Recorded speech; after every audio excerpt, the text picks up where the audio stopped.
Bonjour à toutes et à tous et bienvenue sur le podcast Le Goûter, le podcast qui va à la rencontre de personnes créatives qui donnent vie à leurs idées. Pour ce mois d'octobre, je suis à la rencontre de Julie, plus connue sous le nom de Studio KI. Julie est une designer de marque. Je vous invite à la suivre sur Instagram et surtout à écouter la suite de l'épisode pour en savoir plus sur elle. Miam miam miam miam miam miam miam. Bonjour Julie, merci de nous accueillir pour ce nouvel épisode dans le podcast Le Goûter. Salut Arthur. On est chez toi, il y a des plantes, comme tu le dis sur ton site web et sur Instagram. Et je vais te laisser la parole pour te présenter. Ok, merci Arthur d'être venu. Je m'appelle Julie, je suis designer de marque depuis à peu près 2 ans et demi.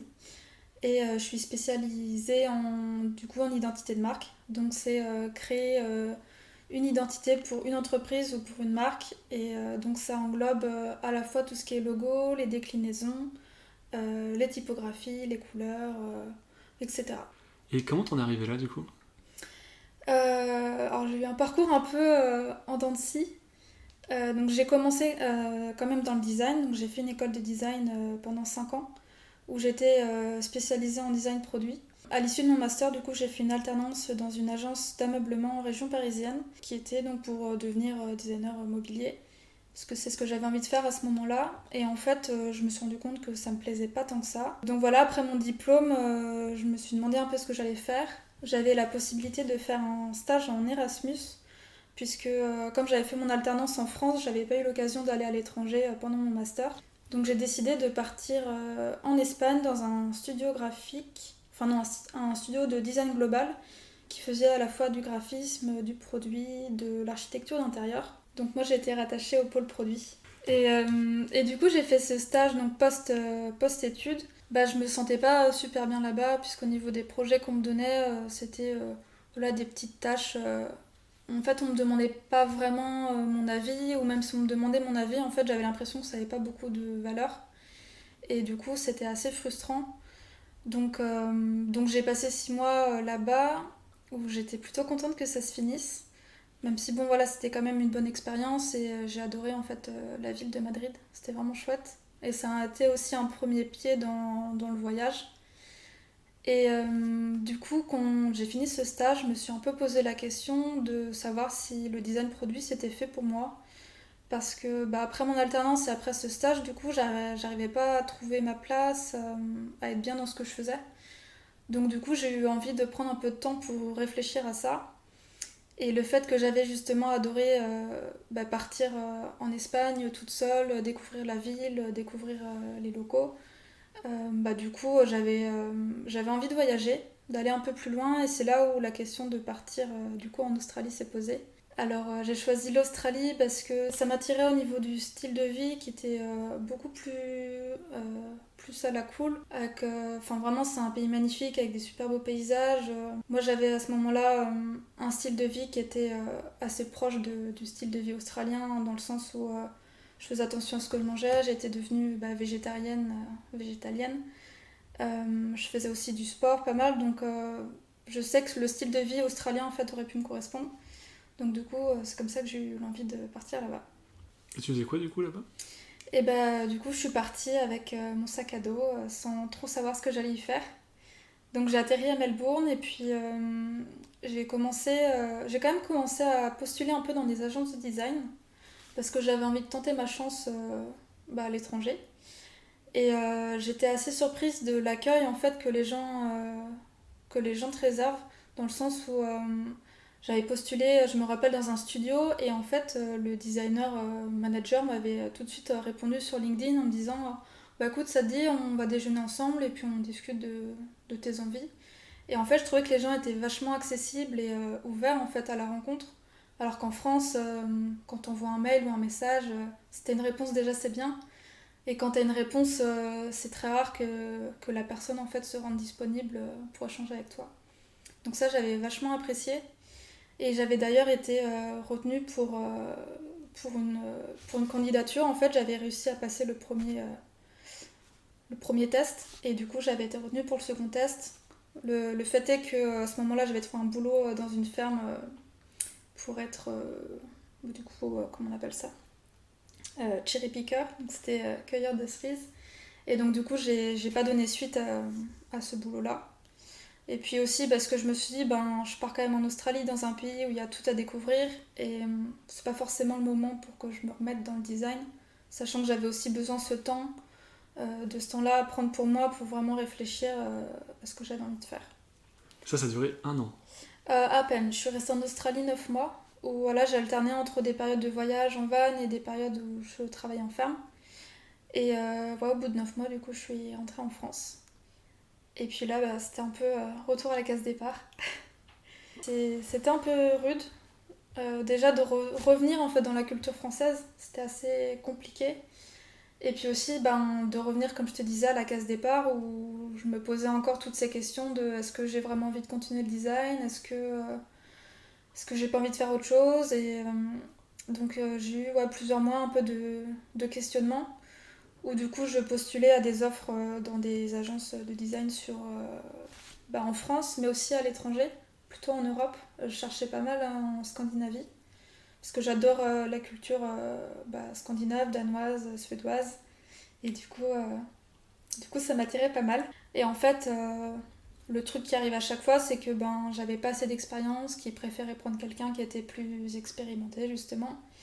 Et du coup, c'était un cercle vicieux, en fait, parce qu'aucune entreprise n'est prête à prendre un jeune diplômé, alors qu'on a beaucoup de choses à donner, on a envie d'apprendre, et on n'est pas forcément moins compétent, en fait, que quelqu'un qui a 2 ou 3 ans d'expérience. Et du coup, c'était assez frustrant. Et c'est à ce moment-là où j'ai un copain qui m'a dit je monte ma boîte, j'aurais besoin que tu m'aides pour faire tout ce qui est site internet, même créer mes différents produits que je lance. Donc c'est un magicien en fait qui fait du coup de la magie mais entre d'autres activités. Et du coup il voulait que je l'aide pour créer donc des tours de magie, pour mettre en page en fait ces tours de magie. Donc modifier toutes ces cartes d'un jeu de cartes classique pour que ces tours puissent se faire. Et puis moi, c'était vraiment au moment où j'arrivais pas à trouver de boulot parce que pas assez d'expérience. Et je me suis dit, c'est l'occasion que je me mette en auto-entrepreneur, que je me fasse ma propre expérience. Et puis que je testerai du coup plus tard de retourner en agence si j'ai envie. Et donc en fait, ça a commencé comme ça. Donc là, du coup, on est en 2018. Ouais, c'est ça. Janvier 2018. Qu'est-ce qui se passe du coup ensuite ? Et j'ai fait une année complète en tant qu'indépendante. Donc j'ai travaillé pour Guillaume, donc sur son site internet, sur différents tours de magie qu'il crée lui-même. Et puis après, j'ai réussi à avoir quelques autres projets clients, donc par du bouche à oreille, principalement. Toujours dans le produit du coup. Alors là, du coup, non, parce que déjà avec Guillaume, donc en fait, même si je travaillais sur des jeux de cartes, c'était vraiment très axé graphisme, puisque je réalisais du coup Le visuel. le visuel, c'est ça, de la carte à jouer. Du coup, on n'était vraiment plus du tout sur du produit. C'était du graphisme en fait appliqué à du produit. Et pour le site internet, en fait, c'est pareil. J'ai appris par moi-même à créer des sites. Donc en fait, pendant cette période où j'étais auto-entrepreneur, c'était vraiment une période où je me formais aussi moi-même de mon côté au graphisme, au site internet, en fait en faisant des choses, en même faisant des faux projets, juste pour me donner, de me faire apprendre en fait à faire les sites. Tu veux dire qu'entre le design produit et le reste, c'est pas fermé, on peut apprendre des choses et évoluer vers d'autres horizons ? Ouais, bien sûr. Moi, à l'école, c'est vrai que j'ai pris design produit parce que je me suis dit que c'était une spécialité qui était suffisamment large pour que je puisse toucher aussi au graphisme, notamment par exemple au packaging. Parce qu'en fait, à l'école, j'avais beaucoup hésité entre graphisme et produit. Et justement, j'avais choisi produit pour cette raison-là. Et puis finalement, tu vois, maintenant, je fais du graphisme. Donc, Comme quoi. donc bon, comme quoi. Et oui, après, comme tu dis, on peut en fait passer de l'un à l'autre parce que t'as quand même des façons de travailler qui sont assez similaires enfin, peu importe ta spécialité.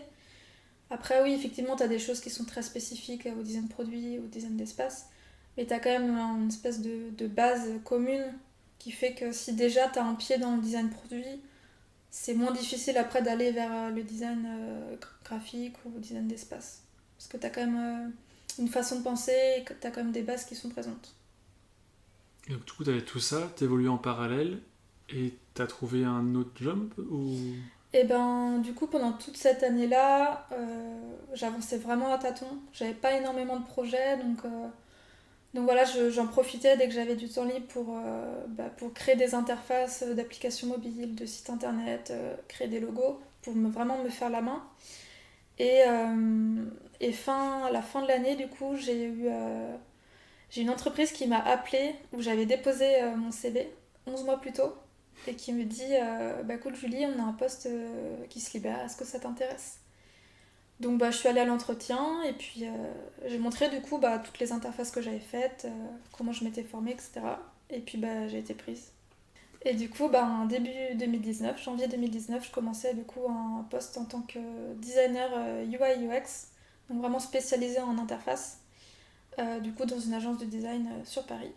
Et du coup, voilà, et j'ai accepté ce poste et en parallèle, je continuais du coup quelques projets freelance. Parce que j'avais besoin de garder un pied dedans et que c'était aussi une façon de garder en fait ma créativité encore plus stimulée. Parce que quand on est sur un projet client en agence, t'as quand même pas mal de contraintes.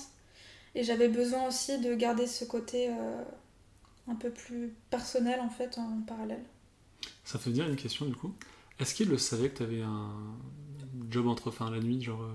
Enfin, pas la nuit, mais en Oui, parallèle de ton activité? oui, Est-ce que oui. c'était quelque chose de valorisé ou justement c'est dans le monde créatif, c'est quelque chose que c'est bien d'avoir un plan B, on va dire? Ou. Bah moi j'étais super transparente avec eux. En fait, ils savaient que j'étais à mon compte pendant un an, que j'avais appris bah, en autodidacte tout ce qui était graphisme, interface. Et je leur avais bien dit que j'avais envie de continuer à faire du coup des projets en freelance en parallèle. Et c'était ok tant qu'en fait ça rentrait pas en conflit direct avec les projets qu'on faisait en interne, il n'y avait aucun souci. Ah, genre des concurrents, c'est pas possible? Ouais. Ok. Mais comme on était sur des secteurs d'activité très différents, j'avais aucun problème. Du coup, à quel moment t'as eu le déclic de te dire, bon là c'est bon, c'est le moment, c'est parti? Genre je redeviens indépendante. Ouais. Euh, Ça s'est fait bah, presque un an en fait après que je suis arrivée là-bas. Euh, on était sur des projets qui étaient du coup assez complexes parce que ben, quand tu es dans le milieu industriel, aéronautique, c'est quand même tout un vocabulaire, une façon de fonctionner avec des process assez lourds. Et du coup, c'est quelque chose qui était un peu compliqué pour moi. C'était du coup très technique et moi, c'est vrai que la technique, c'est pas trop mon kiff. Ah ouais, ok. Et en tout cas, pas ce genre de Là, ce technique-là. que j'ai vu sur ton site, enfin, on en reparle. Et donc il y avait ça, et puis aussi le fait que en fait travailler en tant que salarié dans une agence, je me rendais compte que c'était quand même un environnement qui était pas hyper adapté par rapport à mon caractère, à ma façon de travailler. Et typiquement, par exemple, on travaillait tous en open space. Donc l'open space c'est cool parce que bah, t'es avec tes collègues, tu peux interagir avec et tout, c'est chouette. Mais j'avais besoin aussi des fois d'avoir mes moments où j'étais seule, où vraiment j'étais au calme. Et c'était ben, pas toujours facile à avoir du coup. Et en fait, c'est plein de petits trucs comme ça qui sont très liés en fait à la façon de travailler en entreprise qui du coup me correspondaient pas forcément. Et même chose aussi, vu que j'étais en fait consultante, on attend de toi ben, que tu sois force de proposition, que tu aies une personnalité en fait assez, comment dire, enfin pas que tu te mets en avant, mais Extraverti, on y vient du coup. ouais, c'est ça, extraverti. Et tu vois, par exemple, quand on était en groupe à faire, à brainstormer en fait sur des sujets, moi j'avais du mal en fait à m'imposer, à donner mes idées, parce que j'ai toujours besoin de ce temps de réflexion, de bien réfléchir à mes mots. Et du coup, c'était assez compliqué pour moi. Des fois, j'étais dans des situations un peu où je me sentais pas à l'aise en fait, parce que c'était pas adapté à mon caractère. Après, je sais aussi que c'était à moi de faire l'effort, tu vois, de m'adapter. Mais je pense que pour moi, pour que ça fonctionne, en fait, il faut que ce soit dans les deux sens. Et c'est pas toujours aux personnes assez réservées, assez introverties, de s'adapter au monde de l'entreprise qui est plus tourné vers les personnes extraverties. Du coup, t'as troqué tes collègues par des plantes C'est ça. et tu peux parler comme tu veux. Ça, elles font beaucoup moins de bruit, elles sont beaucoup plus calmes. C'est parfait. Non, ça c'est vrai que c'est un petit peu le truc qui manque, c'est vraiment d'avoir des collègues et d'avoir une interaction bah, au quotidien. Ok. Est-ce que t'as d'autres trucs à dire du coup sur ton parcours universitaire, pro un petit peu ou... Non, globalement, c'est ça. J'ai eu la chance de savoir assez jeune en fait que je voulais travailler dans le domaine de la création. Puisque quand j'étais petite, je passais beaucoup de temps à dessiner. Et on dirait pas comme ça, mais d'après mes parents, j'étais quelqu'un d'assez turbulent, tout le temps hyper active à faire plein de choses. Et en fait, c'était le seul moment où je me posais, c'était quand je dessinais, où je pouvais être calme et du coup, pas en mode tempête. Et, euh, et du coup, ouais, j'ai eu la chance en fait que mon parcours s'est fait en fait facilement.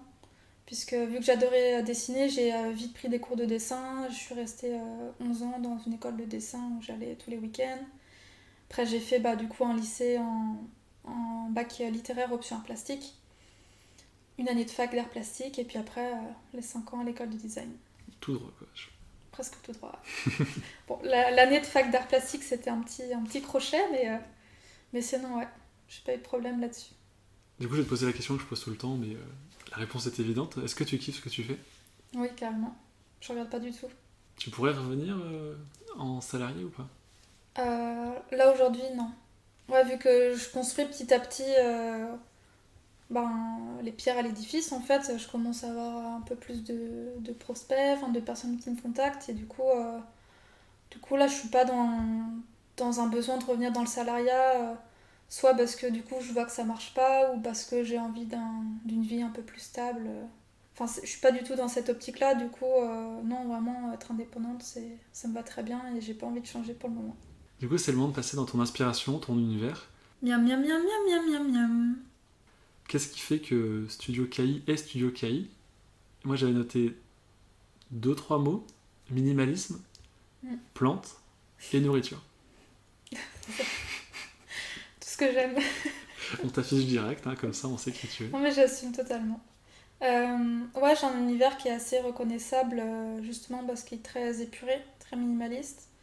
Et ça c'est quelque chose que j'ai depuis assez longtemps. Et je te parlais tout à l'heure des pays scandinaves, et clairement j'adore ce qu'ils font là-bas. Je trouve qu'ils sont très en avance. Ils ont un style très pointu, très épuré, et ouais, c'est vraiment une bonne source d'inspiration. Tu penses à quoi du coup? Plus en design ou en général?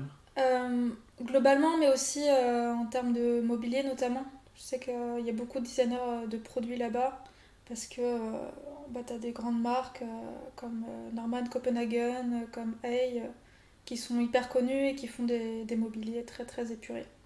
Donc enfin, je me rappelle que moi à l'école c'était vraiment une grosse source d'inspiration. J'ai aussi, je pense, une sensibilité en fait dans les projets que je propose qui fait que ça fait qu'on reconnaît assez vite mon travail. Et c'est aussi ça qui, du coup, amène les gens à me contacter, c'est qu'ils ressentent ce côté sensible, que ça leur plaît bien. Et du coup, je sais qu'on me contacte pour ça. Au niveau de la palette de couleurs aussi, c'est des couleurs assez douces, rien de trop flashy, trop agressif. Donc ouais, c'est ce mélange en fait de tout ça qui fait qu'on reconnaît en fait mon univers et c'est ce qui définit en fait mon style graphique actuel. Et j'ai vraiment à cœur de mettre ça en avant parce que j'ai envie que les gens, quand ils me contactent, c'est parce qu'ils ont vu ce que je fais, ce que je propose déjà, et qu'ils savent que je vais leur en fait créer un logo, enfin une identité en tout cas qui va correspondre à leurs valeurs qui sont souvent du coup similaires aux miennes. J'avais encore un truc à dire sur l'univers inspiration. Quand. Je crois que je l'ai déjà dit. Quand je vais sur ton site web, ça fait un peu genre. Bon, minimaliste, ça c'est sûr. Mais genre un peu cocooning. Genre, je saurais pas dire pourquoi, mais les couleurs et les façons dont les choses sont disposées, ça fait pas du bien, mais genre en mode. T'es pas agressé quoi. C'est un peu pas coton, mais genre doux quoi. Je sais pas comment Ouais, je dire. vois. C'est voulu, hein. C'est voulu parce que ça rejoint en fait ce que je te disais tout à l'heure, c'est que j'ai une identité qui est très en fait très je dis précise mais non qui est très définie parce que j'ai ce style qui est très minimaliste, chaleureux avec des couleurs douces et donc forcément mon style je l'ai construit comme ça et j'avais en fait envie que quand les gens arrivent dessus et comme tu l'expliques très bien en fait c'est que ils se sentent bien, c'est pas agressif, que c'est pas 3 pages de texte, c'est un bon dosage en fait entre les images, le texte, les effets de texture ou d'illustration que j'ai pu faire pour que en fait la personne ouais, se sente bien et qu'elle arrive en fait à se connecter à mon univers. Ça m'amène deux questions hein, du coup. Est-ce que ton style graphique est amené à évoluer et sous combien de temps? Et est-ce que c'était facile pour toi ou c'était évident de dire je fais un du B2B? Alors oui, mon style graphique va évoluer. Quand je regarde ce que je faisais il y a même 6 mois c'était il y a pas si longtemps et pourtant je vois qu'il y a une évolution. Encore plus qu'il y a 1 an ou 2. À chaque nouveau projet, tu essaies de sortir un peu de ta zone de confort et typiquement par exemple pour les identités de marque, pour les logos, avant je faisais souvent des logos avec une icône en fait qui était présente dans le logo. Et, euh, et maintenant, en fait, j'essaie de me faire de plus en plus des logos typos. Où vraiment, quand tu me demandes, par exemple, le podcast Le Goûter, bah, ça va vraiment être un travail de typo sur le goûter qui va créer bah, du coup une typo qui est unique, qui va être beaucoup plus impactante que si je fais un petit. Je sais pas, bah, je dessine un petit muffin parce que voilà, c'est le goûter, et puis en dessous, t'as juste le podcast Le Goûter. Je sais pas si tu vois ce que je veux dire. Tu me préparais un logo? Trop bien. C'est pas ce que j'ai dit. Non, mais ouais, ton style évolue forcément. Et au contraire, c'est chouette. C'est chouette après de voir toute l'évolution que t'as fait. Et moi, quand je regarde ce que j'ai fait en 2018, j'ai honte. Hein. Déjà, t'as changé de nom. T'es passé de... Ah, j'ai oublié, avec The Moon. Ah, Drink the Moon. Drink the Moon. Ouais, alors ça, je sais même plus d'où ça vient. Je pense que c'était à ce moment-là, je cherchais un pseudo.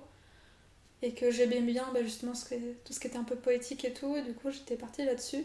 Et j'aimais bien le côté un peu boire la lune. C'est genre... pas croire en tes rêves, essayer d'aller plus loin que tu peux aller. Enfin, c'était un peu ce côté-là que j'aimais bien. Et en fait, j'évoluais pas vraiment sous ce nom-là. En fait, c'était juste mon pseudo Insta. Mais sinon, c'était sous mon nom, Julie Charrier, tout bêtement. Et c'est là où je me suis dit, vu que je retournais dans le freelance pour l'année 2020, là, j'avais vraiment envie de faire un truc bien calé. Et je me suis dit, bah, c'est le moment que je me donne un nom de studio et que toute ma com en fait soit vraiment bien ficelée. Alors avant, on reconnaissait quand même mon style, mais je trouve que c'était pas aussi précis. Et là, j'avais vraiment envie de repartir sur des bases saines en fait. Et donc, c'est pour ça que ben, je me suis trouvé un nom de marque, je me suis créé un logo, j'ai fait tout mon site.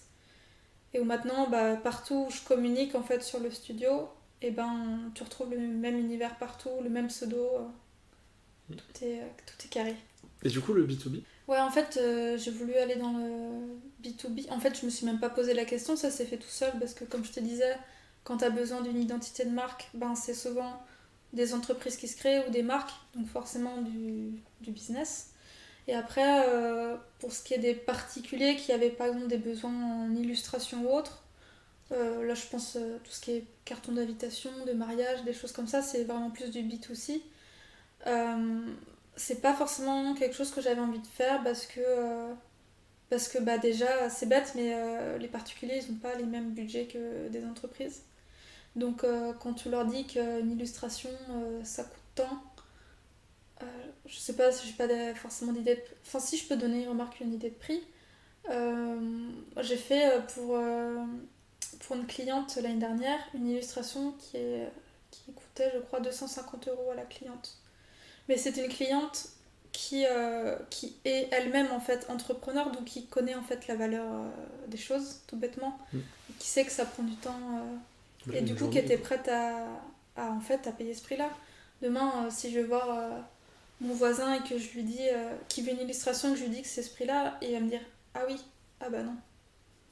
Parce qu'en fait, on a ce référentiel de quand tu vas dans une boutique et que tu veux acheter une carte postale, ça te coûte 5 €.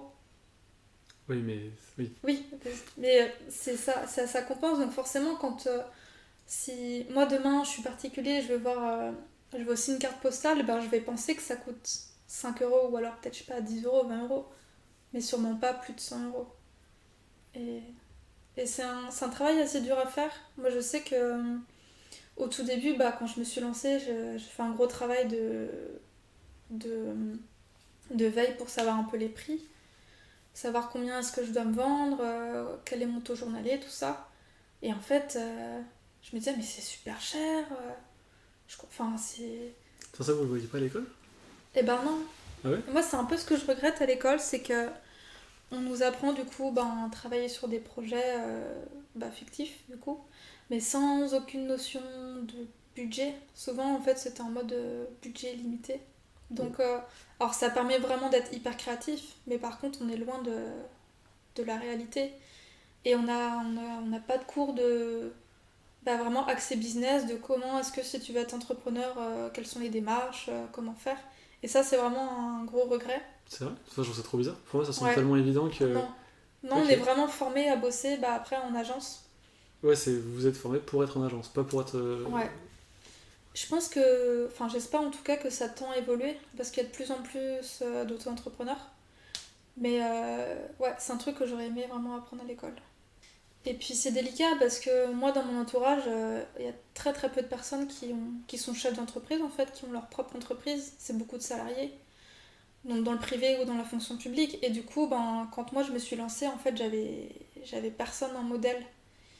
Et je crois que c'est de là d'ailleurs que j'ai commencé à écouter des podcasts parce que il y avait notamment ce podcast Génération XX qui était, je crois, enfin je dirais pas l'une des premières, mais peut-être, et qui justement interviewait des femmes entrepreneurs qui racontaient leur parcours.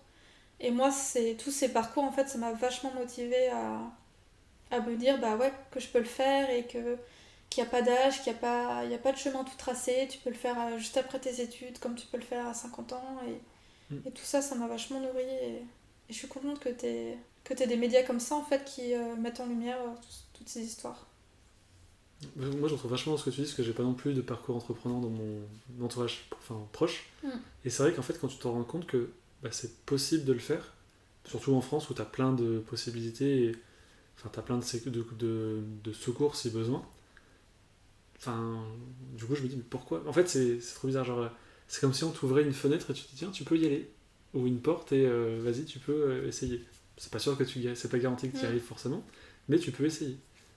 Et c'est peut-être là, du coup, là, tout à l'heure, tu parlais de mentalité australienne ou même scandinave.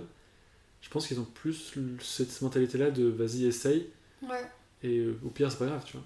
Mais c'est pour ça qu'aux États-Unis, t'as énormément d'Américains qui lancent leur business. Parce que c'est très ancré dans leur culture à eux. De lancer sa boîte, ils sont très, très présents, même au niveau du marketing. Après, on adhère ou on n'adhère pas. Mais n'empêche qu'ils ont ça dans le sang. Et du coup, c'est beaucoup plus facile, je pense, pour eux de créer leur boîte que nous, en tant que Français, où c'est pas forcément quelque chose qui est vachement mis en avant. Mais moi, je m'inspire beaucoup de comptes justement américains, australiens, de designers ou même dans d'autres secteurs d'activité qui ont leur propre business et on sent en fait qu'ils sont vachement plus en avance sur nous là-dessus et je trouve que c'est vachement inspirant. Ok, bah du coup, on va passer dans la partie 3, technique et outils. On va savoir un peu plus les coulisses de ton fonctionnement de studio. Miam miam miam miam miam miam miam. D'abord, commencer, quels sont les outils que tu utilises? Je suppose qu'il y a de l'Illustrator. Ouais. Tu m'as parlé de Sketch aussi. Ouais, alors j'utilise toute la suite Adobe, mais principalement Photoshop, Illustrator, InDesign et Lightroom. Et j'utilise aussi Sketch quand je suis amenée à faire des maquettes graphiques de sites internet. C'est Adobe aussi, ça? Comment? C'est Adobe aussi? Non, c'est pas Adobe, c'est indépendant. Donc Sketch. Et puis, donc ça c'est vraiment en termes de logiciels, c'est les principaux que j'utilise. Et après, j'ai tout ce qui est logiciel de facturation, de planification Instagram. Tu peux nous dire des noms, ça peut Ouais, intéresser. pour la facturation, j'utilise Freebie. Je dis ça depuis, je crois, 6 mois, donc c'est assez récent. C'est un outil qui est payant, mais qui coûte pas très très cher. Et franchement, qui te change la vie, clairement. Je trouve que ça donne vachement envie de faire sa facturation parce que t'as tout un dashboard en fait qui te montre tous les devis en cours, les factures en attente de paiement, combien est-ce que tu as eu de rentrée d'argent ce mois-ci, sur l'année. Et du coup, tu as plein de petits de jauges et tout qui te permettent d'avoir en un seul coup d'œil un aperçu global de tes rentrées d'argent et de tes dépenses. Ok. Ça, c'est chouette. Et puis, c'est aussi directement relié à l'URSSAF. Donc, à chaque fin de mois, en fait, enfin, chaque début de mois prochain, quand tu dois déclarer ton chiffre d'affaires du mois précédent, tu peux le faire directement sur Freebie et tout est déjà rentré en fait, donc tu as juste à vérifier qu'il n'y a pas d'erreur, mais ça se fait, je trouve. Ah, c'est que pour les auto-entrepreneurs, du coup, pas pour les entreprises. Alors, si je dis pas de bêtises, non, c'est pas encore pour les sociétés. C'est vraiment pour les auto-entrepreneurs. Du coup, tu as toujours le statut d'auto-entrepreneur. Ouais. Ok. Donc, ouais, ce logiciel est vraiment bien. Et puis, pour ce qui est de Instagram, je fais tout sur Planoly. Donc, pareil, c'est un outil de planification où tu vas venir en fait créer tous tes posts. Donc, tu vas venir télécharger tes images, tu vas rentrer tes légendes. Tu peux mettre tes groupes d'hashtags et puis programmer du coup la date et l'heure à laquelle tu veux que ce soit publié. Ok. Bah, je mettrai les liens dans l'article. Et ouais, ça c'est un gain de temps considérable. Surtout quand tu te lances dans la création de contenu sur Instagram, ça aide beaucoup. Genre, tu planifies les trucs pas en Ouais. mode. Ouais. Bah, parce qu'en fait, avant, je mettais tout dans mes brouillons Instagram, mais en fait, c'est pas du tout adapté. Et du coup, quand t'as plusieurs brouillons, enfin, t'as pas de vision d'ensemble, tu peux pas voir à quoi ton feed va ressembler. Et je trouve qu'avoir un outil comme ça de planification, c'est vraiment indispensable. Du coup, si, en termes technique, tu parlais de site web tout à l'heure. Tu utilises, je sais pas, tu utilises un web designer, c'est toi qui fais tout. Alors, ça dépend des projets. Là, récemment, j'ai travaillé pour 2 clientes pour leur projet qui s'appelle Intention, qui sort d'ailleurs en septembre là. Et j'ai fait toutes les maquettes graphiques du coup sur Sketch.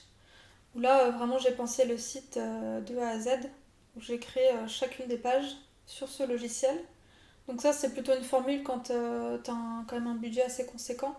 Parce que ça veut dire faire appel au designer pour créer les maquettes et ensuite faire appel à un développeur pour qu'il vienne intégrer toutes tes maquettes et du coup rendre ton site en ligne. Et après, sinon, pour des clients qui ont moins de budget et qui n'ont pas forcément besoin d'avoir un site hyper personnalisé, j'utilise du coup Squarespace, qui est une plateforme du même type que WordPress, Wix, etc. Et qui du coup te permet, enfin qui moi me permet de venir créer chaque page. Et c'est sur un système de drag and drop, tu sais, où tu vas venir ajouter des blocs de texte, des blocs d'images. Tu fais directement ta mise en page et tu vois tout de suite le rendu et c'est super chouette. Ok, et du coup, donc là, on a passé toute la partie technique sur ordi, avec Instagram. Et en termes de plus de vie réelle, on va dire, comment est-ce que tu t'organises? Comment est-ce que je m'organise Alors, ça peut paraître étonnant, mais je fonctionne pas mal à l'intuition. Disons que j'ai un peu dans ma tête une vision d'ensemble de ma semaine où je sais que cette semaine j'ai envie d'avancer sur tel projet client, j'ai envie de faire tel truc en comptabilité ou j'ai envie de plutôt faire de la création de contenu et d'écrire des articles de blog. Donc ça j'ai un peu cette vision générale que je mets souvent sous forme de to-do list. Et après, c'est vraiment au jour le jour. Tu vois, par exemple, ce matin, je me suis levée, je savais que j'avais un devis à envoyer, donc c'est ce que j'ai fait. Bon, là, cet après-midi, je savais qu'on se voyait, mais tu vois, je Elle a fais bloqué 6 vraiment. heures pour le podcast. À peu près. Je fais vraiment aux intuitions, et tu vois, des fois, je vais avoir pas mal d'énergie le matin, où je vais avoir envie de faire plutôt de la créa. Donc là, je vais plutôt avancer sur des projets clients. Et où l'après-midi, je vais avoir plus envie de faire un truc où j'ai moins envie de réfléchir. Donc par exemple, c'est là où je vais me caler un temps pour faire du contenu Instagram, Un quelque chose podcast. comme ça, un podcast. Donc c'est un peu ouais, selon mon humeur. Après, j'ai quand même un calendrier où je note tous les jours un peu ce que j'ai envie de faire.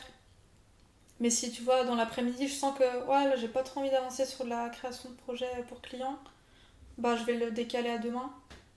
Parce qu'il y a souvent. Enfin, je suis assez organisée pour pas pour pas avoir à bosser dans le rush. Donc j'ai cette flexibilité qui fait que si aujourd'hui j'ai pas envie de bosser pour un projet client, je décale à demain et je fais autre chose. Donc, donc ouais, ça, je peux paraître très très organisée et je le suis, mais j'ai quand même cette grande flexibilité qui fait que j'adapte vraiment mon emploi du temps à comment est-ce que je me sens. J'ai vu sur ton site que tu mettais des délais de mise en place, Mm. de fabrication, je sais pas comment on appelle ça, de 4 à 6 semaines pour un projet client. Ouais. Comment ça se passe du coup? Parce que je suppose qu'on a plusieurs en même temps, donc tu les superposes, tu. Ouais, en fait, par exemple, pour une identité de marque, c'est globalement, je crois, 4 à 5 semaines. Mais en fait, c'est pas 4 à 5 semaines où je vais faire que ça. Ça va être un temps dédié pour avancer par exemple sur toute la stratégie. Où du coup, moi je leur envoie un questionnaire stratégique où ils vont avoir plein de questions à répondre sur leurs objectifs, sur leurs attentes, sur leurs clients idéaux. Donc ça, par exemple, si j'envoie ça, je sais pas, le lundi, bah, je vais leur laisser une semaine pour répondre à ce questionnaire-là, pour prendre le temps. Donc en fait, il y a déjà une semaine qui va s'écouler alors que, tu vois, on n'aura pas encore vraiment commencé à travailler. Et même chose, après, une fois qu'ils me renvoient le questionnaire, moi, du coup, je prends le temps d'analyser la réponse, d'écrire le mood board. Et après, entre le moment où je fais ça, ou le moment où je leur envoie, ils me font leur retour et où on passe à l'étape 2, il y a souvent plusieurs jours qui s'écoulent. Donc c'est pour ça qu'en fait les délais sont assez longs. Mais comme tu disais, en fait, je peux très bien être sur 2 projets en même temps. Et tu vois, début de semaine, je travaille pour tel client, fin de semaine pour l'autre. Et en fait, tout ça va venir s'imbriquer. Et c'est ce qui fait que ça fonctionne bien. Et d'ailleurs, en parlant de ça, c'est aussi pour ça que j'accepte pas trop de clients en même temps. Parce que déjà, juste mentalement, en fait, il faut être vachement disponible pour les clients avec qui tu travailles. Et je trouve que au-delà de 3, je crois que c'était mon max, c'était de 3 en même temps, ça peut vite devenir un peu compliqué de rester vraiment bien focus sur chacun des clients, surtout quand tu es à des stades de projet qui sont différents. Et même juste en termes de créativité, si c'est en plus 3 projets de logos, c'est quand même costaud de réussir à sortir 3 concepts différents. Enfin, je trouve que juste quand toi t'as un métier qui est en fait très comment dire, Créatif. ouais, enfin ouais, très créatif, où tu dois tout le temps avoir des idées, générer des idées et tout, c'est hyper difficile de générer je sais pas, 100 idées pour 5 clients différents. Ouais, Donc ça. c'est pour ça que j'ai vraiment besoin d'avoir 2-3 clients max par mois en général, pour pas être trop submergée. Ok. Et tu disais vie pro, vie perso, ça veut dire quoi? Tu t'accordes des temps de running, des temps de cuisine, d'arrosage des plantes, parler aux plantes. Ça, c'est tous les jours. Ouais, bah en fait, pour moi, c'était aussi très important, c'est que après mon voyage en Australie, en fait, j'ai adoré avoir ce sentiment de liberté, de pouvoir bosser, de pouvoir voyager en même temps, rebosser, voyager. Et en fait, c'est un truc que j'ai envie aussi de réimplanter dans mon quotidien, là, en tant qu'indépendant. Et typiquement, j'ai gardé en fait plus ou moins un rythme de salarié, où je commence vers 8 heures, je finis vers 18 heures. Mais sur ce temps-là, je vais par exemple prendre 2 heures à la pause déj parce que avant d'aller manger, je vais aller courir ou je vais faire mon sport. Si en fin d'après-midi, vers 16-17 heures, on me propose d'aller prendre un café ou quoi, ben je vais aussi m'accorder ce temps-là pour sortir. Et en fait, je suis beaucoup plus flexible et je m'autorise vachement plus à me prendre des demi-journées ou à me faire des week-ends de 3 jours si j'ai envie. Du coup, t'es organisé parce que je sais que dans certaines personnes, je ne citerai pas de nom dans le podcast, c'était compliqué justement de gérer pro et perso et que des fois ça empiétait le soir, ça empiétait le week-end parce que c'est pas facile non plus parce que t'es à ton compte, t'es Mm. toute seule pour gérer ton emploi du temps et ça peut être tentant de se dire bon, c'est pas grave, je le ferai ce week-end ou je le ferai. Ouais, alors de mon point de vue, je trouve que je le gère plutôt bien. Et comme c'est un travail en fait qui me plaît, des fois j'ai pas cette notion de je suis en train de travailler, c'est juste que je fais des trucs qui sont cool et du coup c'est pas pareil. Et, euh, et non, en fait, ouais, j'arrive vraiment à couper les deux. Alors, tu vois, si j'arrête de bosser vers 18 heures, il y a peut-être des moments où je vais réfléchir à mes projets, je vais prendre des notes, mais j'arrive quand même à me garder un cadre et une limite. Parce que pour moi c'est important et si tu fais aucune coupure, en fait, il y a un moment où ça va exploser. Ouais. T'as genre un réveil, un truc, genre 18 heures, ça sonne? Non. Donc, Non. c'est souvent l'appel de la fin. Non, non, j'ai pas de réveil. Après, je me mets un réveil quand même tous les matins, mais non, j'ai pas un timer qui me dit ah là c'est la fin de journée et tu arrêtes. C'est vraiment encore une fois au feeling et comment je me sens à ce moment-là. Ok. Tu t'as déjà montré sur ton Instagram des vidéos où tu fais justement, tu sais, les grilles pour les logos. Mm. Comment c'est... Enfin, c'est quoi? Parce que j'ai déjà vu d'autres personnes faire ce genre de choses. C'est quoi? Il y a des grilles institutionnalisées ou c'est chacun en fonction de tu passes une ligne et après tu mets ta première lettre et tu... Euh, alors moi, la façon dont je vais utiliser les grilles, c'est plutôt... j'ai déjà une base de travail qui est déjà établie. Par exemple, pour Studio KI, puisque j'avais fait l'exemple avec Studio KI, j'avais déjà commencé à travailler un peu mes lettres. Et c'est à partir de là où j'ai commencé à me faire une grille, par exemple au niveau de la hauteur des lettres, donc en bas de la lettre et en haut de la lettre. Et après, dès que je voulais...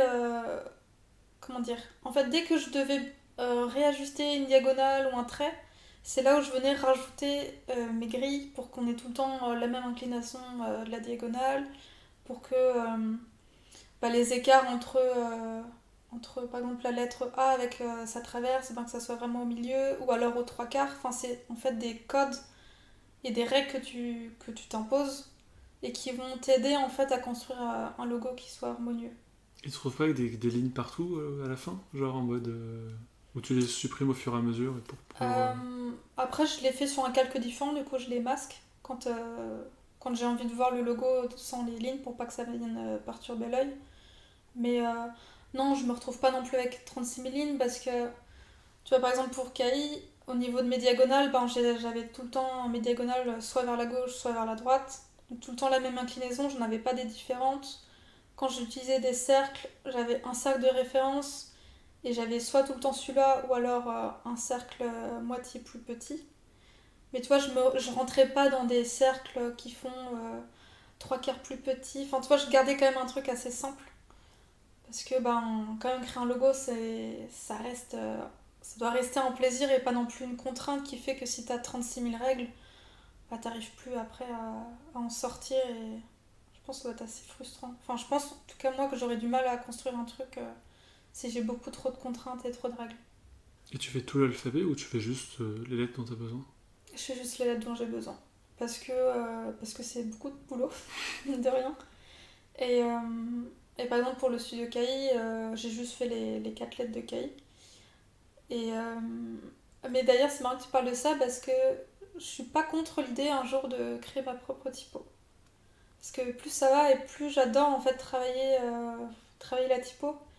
Et du coup, je me dis peut-être qu'un jour j'aurai envie de faire ma propre typo. Ok, bah, c'est Voilà. une transition parfaite du coup sur tes projets, Mm. à venir ou futurs. Miam miam miam miam miam miam miam. Donc on a noté une petite typo KI, Pas tout de suite, mais pourquoi pas, dans quelques temps. pourquoi pas. Bah, du coup j'avais noté la date en projet, donc 2020 indépendante. Mm. Est-ce que tu as d'autres échelles à venir en 2021 ou... Euh, pour l'instant, j'ai envie en fait de continuer en tant qu'indépendante, continuer seule pour vraiment avoir des bases solides, vraiment bien construire toutes mes offres et réussir à avoir des clients réguliers tout au long de l'année.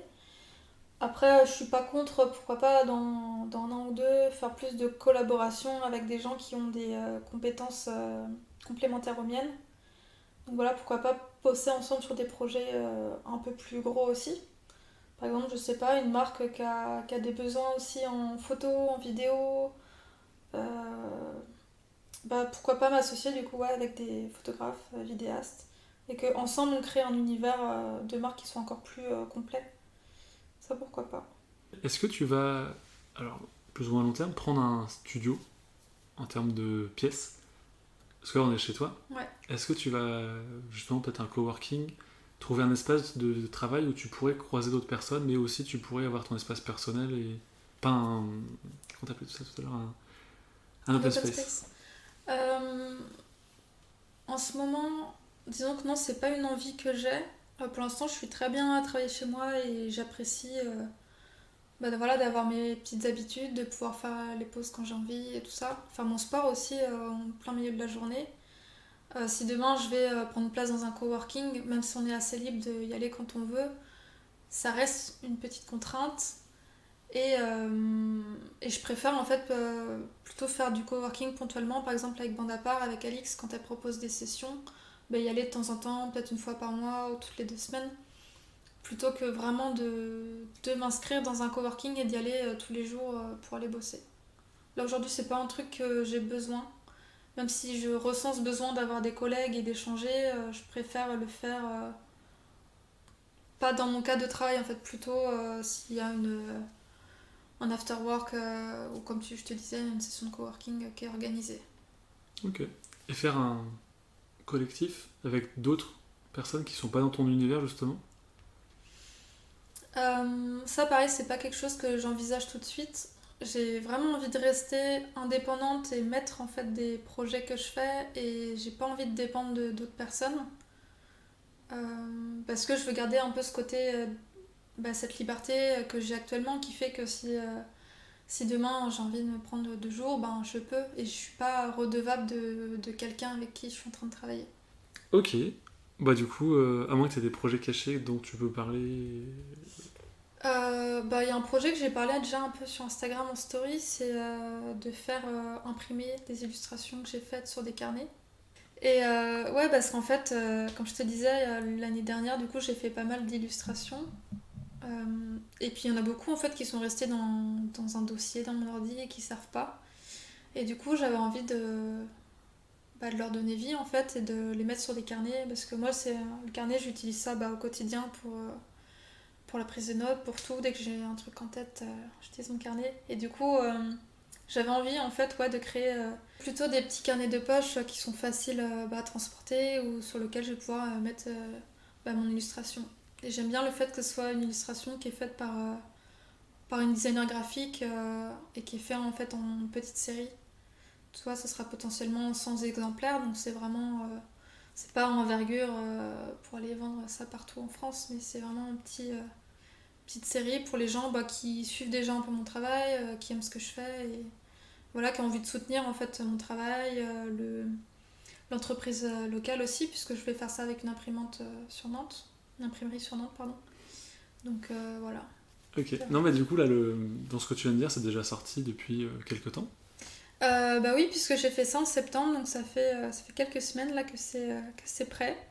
Donc voilà, j'ai commencé à en parler sur Instagram, j'ai eu quelques retours positifs de gens qui sont prêts à acheter. Donc voilà, si jamais ça vous intéresse, je vous invite à me contacter sur Instagram directement. Ok. Et est-ce que par contre du coup là c'est sorti donc vers septembre, c'est un truc que tu vas faire tous les ans? Ou ponctuellement t'as envie d'en faire un...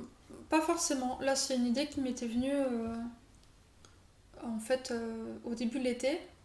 Voilà, je me suis dit que ça pouvait être cool de faire ça, surtout que ça allait être la rentrée. Et puis après, du coup, décembre, c'est aussi la période de fête, donc t'es plus à même d'offrir des petits cadeaux comme ça, un peu plus personnels, un peu éthiques et tout. Mais pour l'année prochaine, non, je sais pas si c'est quelque chose que je vais renouveler. Je pense que je verrai si c'est un truc que j'ai envie de faire. On attend les retours. Voilà, déjà. Ok. Bah on va passer au goûter. Cool. Au Parce que j'ai tiramisu. faim. Miam, miam, miam, miam, miam, miam, miam. Et oui, comme le mot précédent depuis le début de la saison 2, il va falloir attendre le 23 octobre pour la suite de ce podcast. Donc rendez-vous le 23 octobre pour écouter la suite avec la carte blanche et les questions bonus que j'ai posées à Julie. Merci beaucoup et à bientôt.